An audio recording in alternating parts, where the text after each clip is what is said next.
Hello to all. I am Vishnu. It has actually been a long time since I was away. I had some work of mine and I was not well as well. So now I am back with a video on thiazide diuretics. The last video that I had posted was on fluid and electrolyte regulations, which was under the diuretic series. So I just thought to continue with the same. And there are some other announcements that I have to make, which I will in future slides to come. So today we are going to talk about thiazide diuretics. What are the interesting aspects of thiazides as a clinical pharmacist, or even if you are a person from a medical background, let it be any medical background, what are the interesting things that you need to know when it comes to thiazide diuretics? So this is the mission of our channel, which I usually say in all videos. Books are available everywhere. Notes are available everywhere.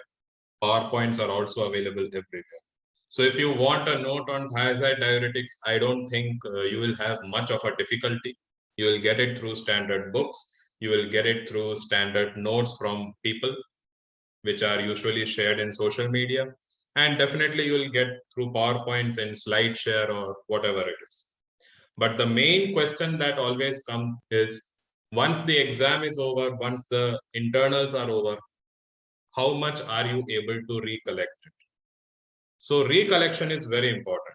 And that is exactly the biggest challenge that we face when we enter into our fifth year or maybe our internship, or even when we finish our PharmD. We don't remember most of the things that we actually claimed to have studied. So whatever is your reference material, let it be a PowerPoint presentation, let it be a particular textbook, let it be anybody's note. How are you interpreting that into productive practical skills or productive practical knowledge? This presentation or the mission of our channel is exactly that. So whatever materials I get, I make notes of that, then I convert it into slides, and whatever I understood from the notes that I collected or from the materials that I collected, that is exactly what I am explaining to you. There are many things in this particular chapter which I didn't understand. So whatever I don't understand, I will never tell, because it will just become a formality. There will be a lack of commitment in the same. So whatever I understood, which I can explain in my own words, those are the things that you will find in this slide. And those are the things that I will be very happy to share with you.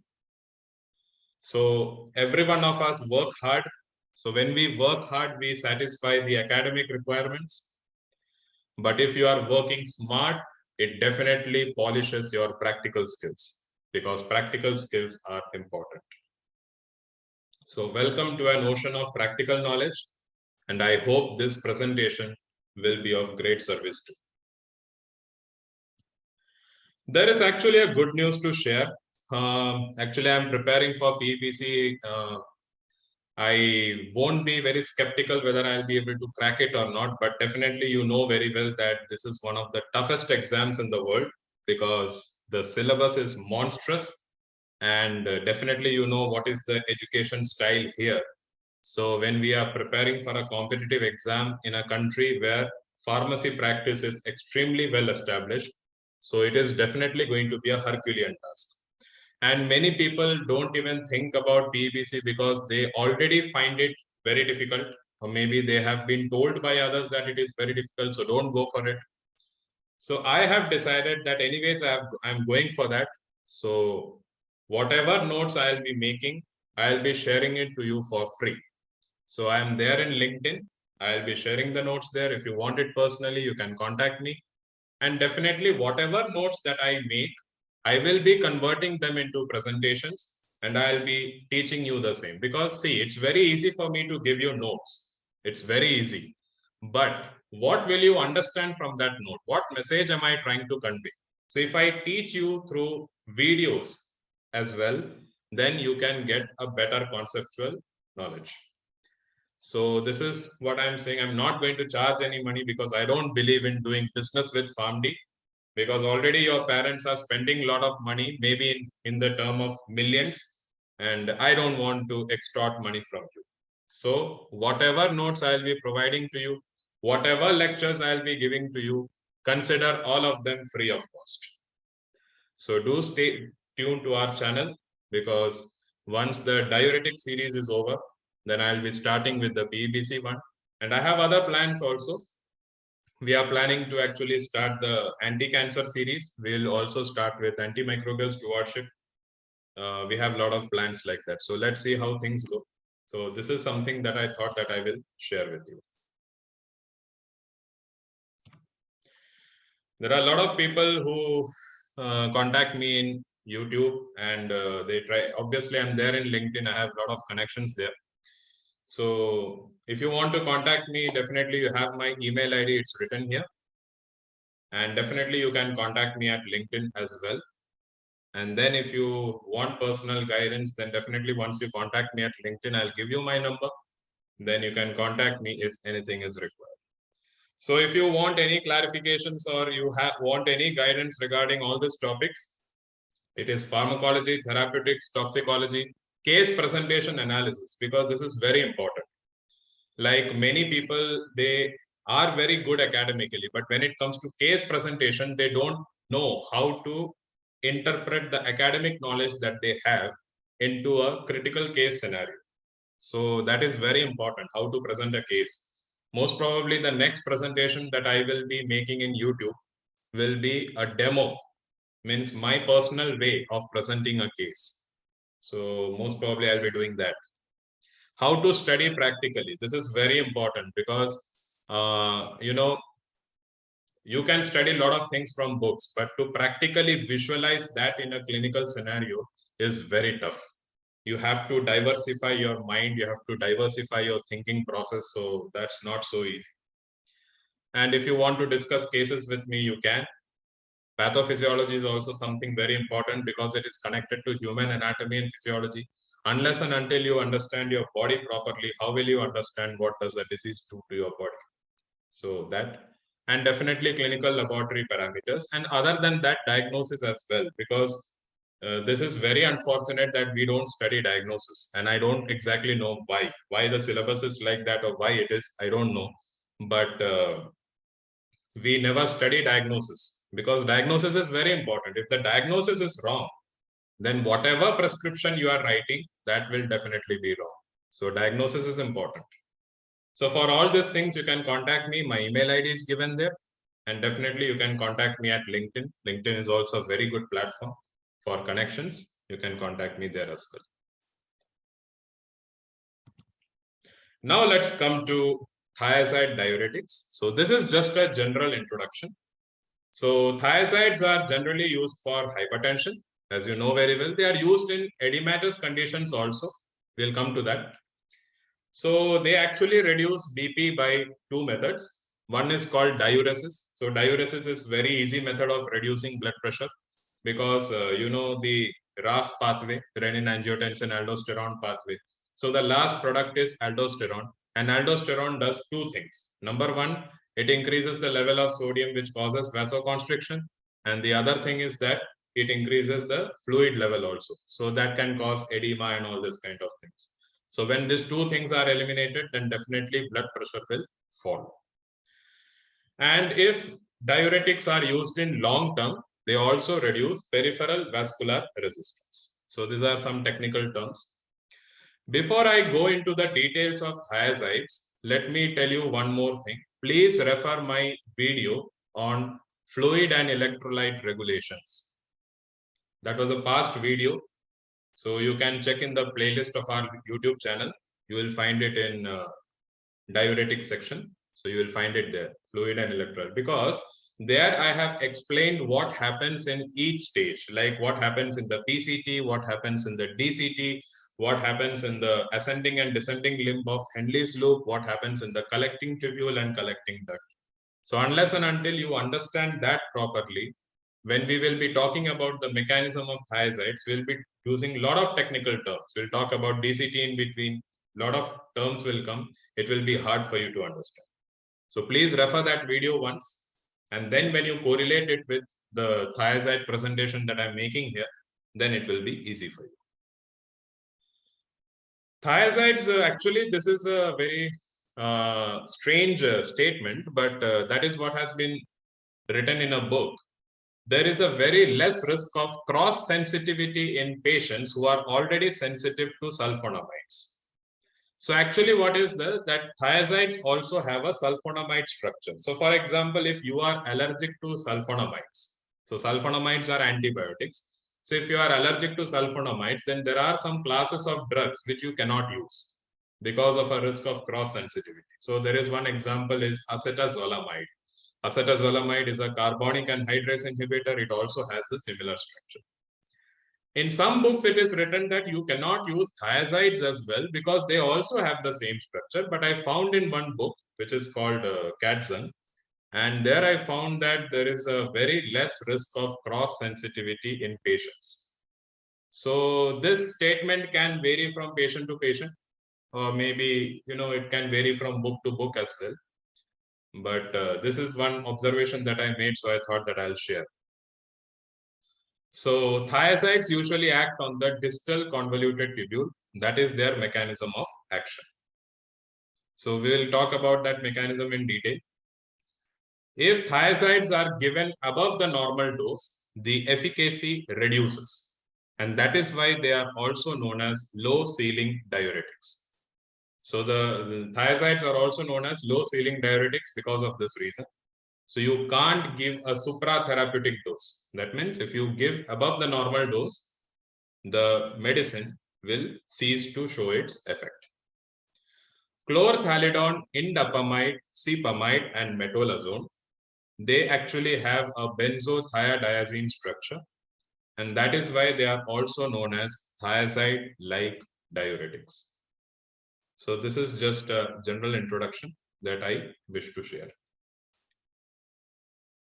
Now let's talk about the mechanism of action. It happens in the following steps. 1 to 6, it is written sequentially. So the thiazides function via the following steps. First, the drug enters the body. Then it is excreted into the tubular lumen at proximal convoluted tubule. Then this acts on the distal convoluted tubule. It blocks sodium chloride transporter. So as a result of which it prevents the reabsorption of sodium. So sodium gets eliminated. So that increases the excretion of sodium into lumen, and lumen is urine. So these terms that I have used here, for example, lumen, TCT, PCT, to understand the function of all this, please refer my presentation on fluid and electrolyte regulations. Then you can understand this better. Now, this is something very interesting. There are two problems that can happen if thiazides are used in patients who are suffering from CKD, maybe stage 4 or 5, maybe most probably stage 4 because GFR has been mentioned below 30. If the GFR, that is the glomerular filtration rate, is less than 30 milliliter per minute per meter square, there are two problems. First problem, that is not exactly a problem, but the next step is a problem. So if the GFR is less than 30 milliliter per minute per meter square, thiazides will still retain their antihypertensive effect. But as a compensatory mechanism, you have heard of this, there are many conditions in our body in which there is a term called compensatory mechanism. So the same thing happens here. If the GFR is less than 30, thiazides will still retain the antihypertensive effect, but as a result of compensatory hypervolemia, the blood pressure will increase. So if the GFR is less than 30, it is advisable not to use thiazide diuretics. You should switch from thiazide to loop diuretics. But there is an exception, and that is metolazone. Metolazone can be safely used even if the GFR is less than 30 milliliter per minute per meter square. So this is the first consequence, that if the GFR is less than 30, the thiazides will still show their antihypertensive effect, but the body will try to overcompensate with hypervolemia, which will nullify the antihypertensive effect of thiazides. So the blood pressure will tend to increase. So it is best to use loop. If the GFR is less than 30, the thiazides lose their diuretic effect. So if a patient is having very severe edema and their GFR is less than 30, you cannot use thiazides, because in edema we want powerful diuretics. So thiazides will not be able to show their efficacy. In that condition, you have to switch from thiazide to loop diuretics. There are some NSAIDs which have problem with diuretics. For example, indomethacin. You can find it with most other NSAIDs also, but indomethacin is much more significant. That's why I mentioned that. So indomethacin or most of the NSAIDs, if they are used with diuretics, what is the problem? NSAIDs, what they do is they block the renal prostaglandin production. And renal prostaglandins are very important because they improve renal blood flow. So if renal blood flow reduces, the thiazide diuretics will not be able to do anything, because thiazide diuretics also require proper renal blood flow. So NSAIDs, if they block the renal prostaglandins, thiazides will not be able to do anything. And that is why NSAIDs reduce the efficacy of diuretics. So how it happens, it is just mentioned here.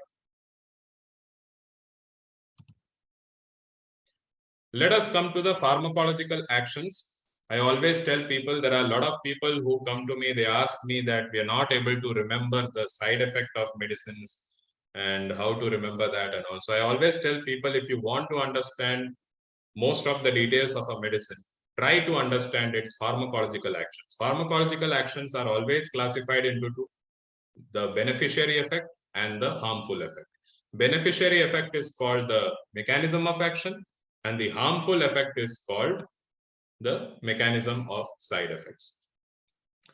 So let us come to the pharmacological actions. The first action is it increases the excretion or elimination of sodium and chloride. So that produces very concentrated urine, which can also be known as hyperosmolar urine. So they increase the excretion of sodium and chloride, so they can cause hypochloremia and hyponatremia because the elimination increases. They also reduce the elimination of calcium. So thiazides actually increase the reabsorption of calcium in distal convoluted tubule.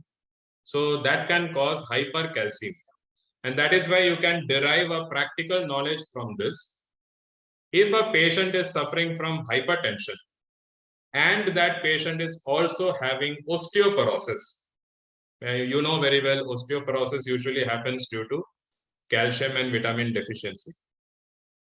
So in that condition, thiazide diuretics may be a very good drug of choice, because thiazides, they increase the reabsorption of calcium rather than causing its elimination. Thiazide diuretics also reduce the, as I said, PVR, peripheral vascular resistance.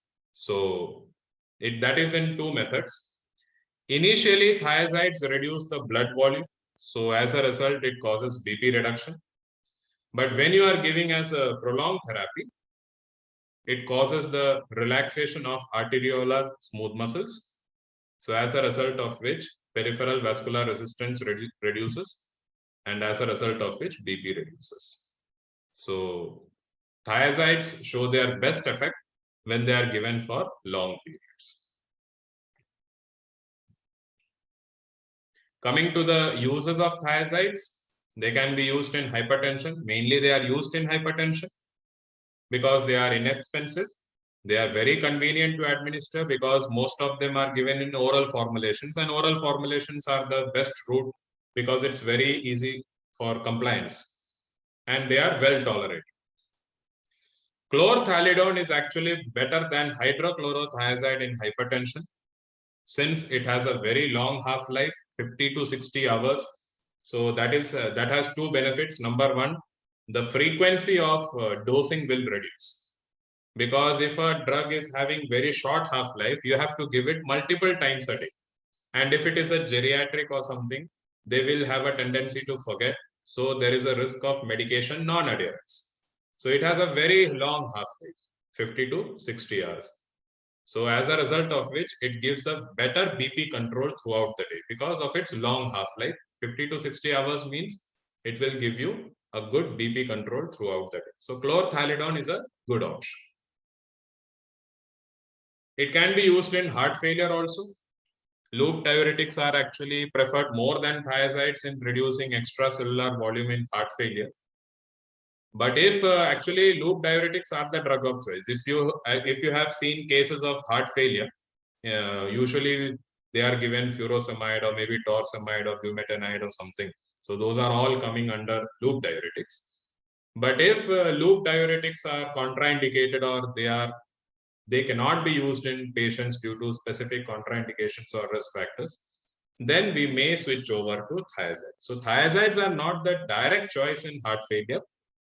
They are just a secondary choice to loop diuretics. They can be given in hypercalciuria. So hypercalciuria, simple. Hyper means too much, calci means calcium, and urea means through urine. So as I said, they increase the reabsorption of calcium. So in hypercalciuria, thiazides may be a good choice. So this is actually good for treating idiopathic hypercalciuria and kidney stones. And it is also good in diabetes insipidus. So thiazides usually produce hyperosmolar urine. So this is good for nephrogenic diabetic insipidus. Actually, there is a drug called amiloride. So amiloride is not exactly a thiazide, but amiloride is actually used for lithium-induced nephrogenic diabetes insipidus. Anyways, we'll come to that later. So thiazides actually reduce the urine volume from 11 liter per day to 3 liter per day. So what happens in diabetes insipidus is that too much of urine is being produced every day. So this kind of people will have very severe dehydration. Imagine you are eliminating 11 liters of urine per day. So what will be the condition of your body? You can easily understand. So thiazides are very good for that. If you look at the kinetics, they are usually effective orally. The bioavailability may vary. Maybe it ranges from 60 to 70 odd percentage. Chlorothiazide actually has a very low bioavailability among the thiazides. It's just in 15 to 30 percentage. And it is the only thiazide which is given in IV form. So as I said before, all the other thiazides we usually give orally. But chlorothiazide is the only thiazide that we give in IV form. Thiazides usually take 1 to 3 weeks to produce stable BP reduction. That I said already the reason before, because when we give it in long-term therapy, then only it reduces the peripheral vascular resistance, as a result of which there is a stable reduction in BP. So that takes more time. They are usually eliminated via urine. And indapamide is actually a thiazide which undergoes both hepatic and renal elimination. So that is an exception. If we talk about the adverse effects, first comes is hypokalemia. So actually it happens in the following steps. Thiazides increase the concentration of filtrate that arrives at distal convoluted tubule. Potassium is exchanged for sodium, which means that potassium is eliminated into the lumen. Lumen means which contains urine. So as a result of which hypokalemia may occur in prolonged use. So to understand all these terms that I have used here, once again, as I said, please go back to my video where I have explained about different stages like DCT, PCT, what happens, etc. So as a result of which, potassium level has to be monitored periodically, especially at the initial phase of therapy. And definitely if the patient is already having a risk factor of, hypokalemia or something, then definitely yes. So some remedies is that potassium supplementation. You can give it along with potassium sparing diuretics. And if you are on a low sodium diet, So that blocks the potassium depletion by thiazides, because the exchange will not happen. Because higher the sodium diet, then the tendency of exchanging sodium inside and throwing potassium outside will be more. So if you are already on a low sodium diet, the exchange will not take place. So potassium depletion risk will be low. Anyways, thiazides will be used in hypertension, and in hypertension, usually people are advised to follow a low sodium diet. So anyways, the theory stands the same. Then it is hypomagnesemia. So it can cause urinary loss of magnesium. So there are a lot of practical points which I can mention here. It causes hypomagnesemia. So a lot of things can happen. If it is a female who is already having problem with her periods, and maybe she is having a premenstrual syndrome, or maybe menstrual cycle induced migraine related problems. In that condition, if hypomagnesemia happens in the long run, then that can be a problem, because magnesium is very important for reducing the occurrences of menstruation or menstrual cycle related migraine problems. Magnesium is also very important to make you energetic. It makes you energetic. Actually, potassium and magnesium are important to give you the energy that you require in the form of ATP. And hypomagnesemia can make you lethargic. Magnesium is also very important for giving you a good sleep. That is why magnesium supplements mostly should be taken at night time. But if you are having hypomagnesemia in the long run, and already you are a person who is suffering from insomnia, then definitely this might be a matter of concern. Now, whatever things that I said right now, it's not necessary that this will happen to everyone. It depends on a lot of things. Whatever areas are mentioned here, it doesn't mean that it will happen to everyone. It depends on how the body responds to the drug. And it also depends on the individual risk factors of the patient. So a lot of things can happen. This is just a hypothesis, which I thought I will share. It can also cause hyponatremia because it blocks the sodium chloride transporter. So that usually happens due to increased ADH production, antidiuretic hormone production. Blocked diluting capacity of kidney due to reduced reabsorption of sodium chloride in TCT. So for that, you have to refer my video. You will find what happens there. And definitely due to increased thirst. So because of this, hyponatremia may also occur.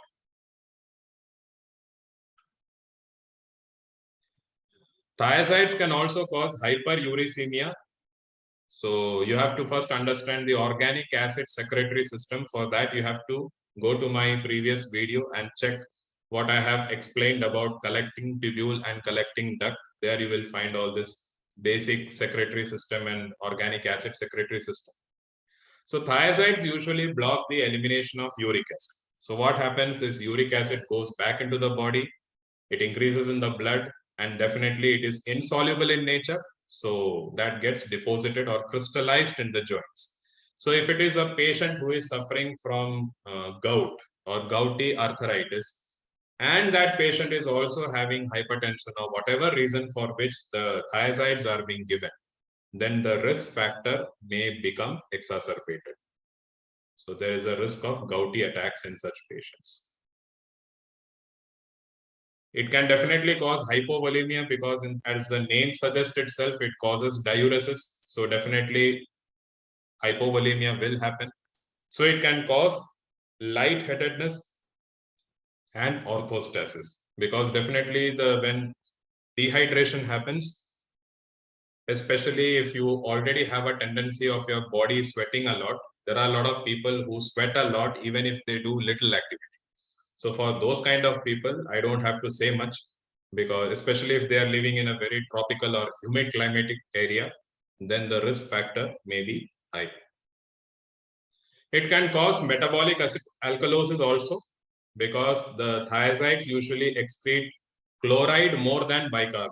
As chloride and bicarbonate are opposite. Bicarbonate keeps it basic and chloride keeps it acidic. So sodium chloride transporter it is blocking, so chloride gets eliminated. So as a result of which metabolic alkalosis can happen. It can cause hypercalcemia. It's very simple because it blocks the urinary elimination of calcium. So calcium gets reabsorbed. So hypercalcemia can happen. Hyperglycemia is also very interesting to be seen. That can be seen in patients who are on thiazides. So if you are on thiazides, for example, if you are suffering from hypertension and you have a diabetes as comorbidity, and you are on thiazide diuretics, definitely it goes for long term. So in that condition, you should get your blood glucose levels checked. Thiazides usually cause hypokalemia, and hypokalemia reduces the production of insulin because potassium and insulin are very good friends. So hypokalemia reduces insulin production, so that can cause hyperglycemia, which may lead to insulin resistance in the long run. Lipid related problems have also been seen. It can increase your bad cholesterol and it can also increase your triglyceride levels. Sexual dysfunction is very important. So that is why there are two reasons for that. So thiazides actually block forceful blood flow to the penis because see, during sexual intercourse or during the ejaculation process, there is a process called vasoconstriction which happens because it happens under the influence of adrenaline anyways. So forceful blood flow to the penis happens only then ejaculation occurs. Thiazides, what they do, they block it completely. So that is why erectile dysfunction can happen in males. Thiazides also have another problem. They are the enemies of zinc.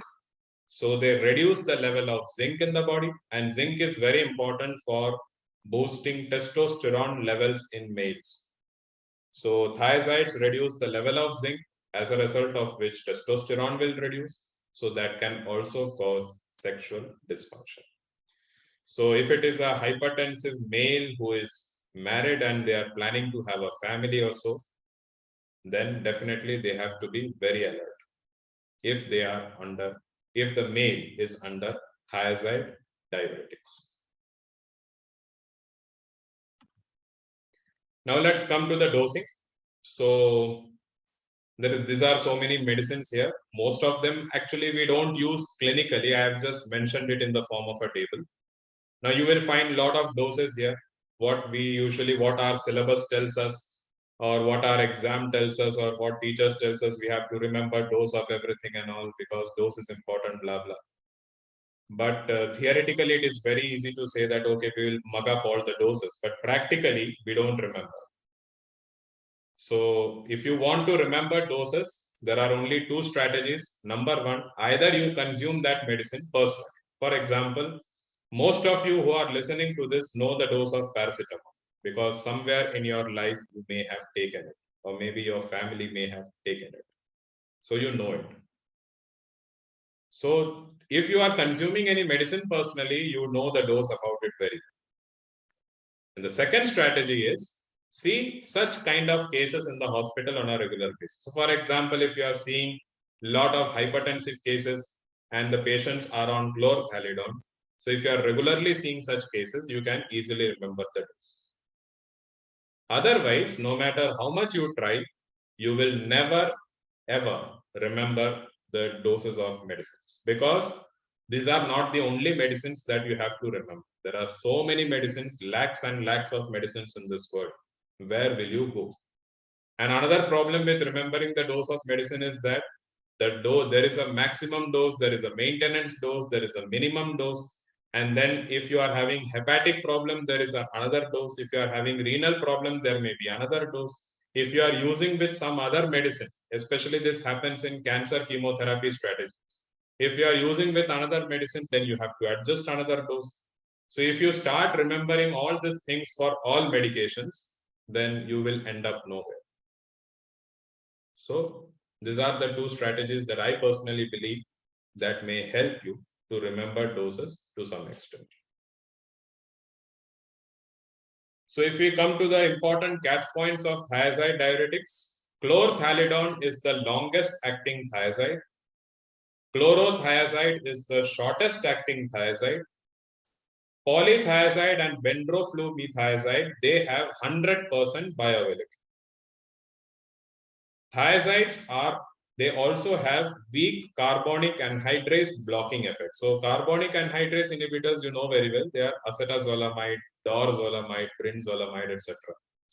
So thiazides, to some extent, they have weak carbonic anhydrase blocking effect also, but that is not very significant, except indapamide. Indapamide does not have that.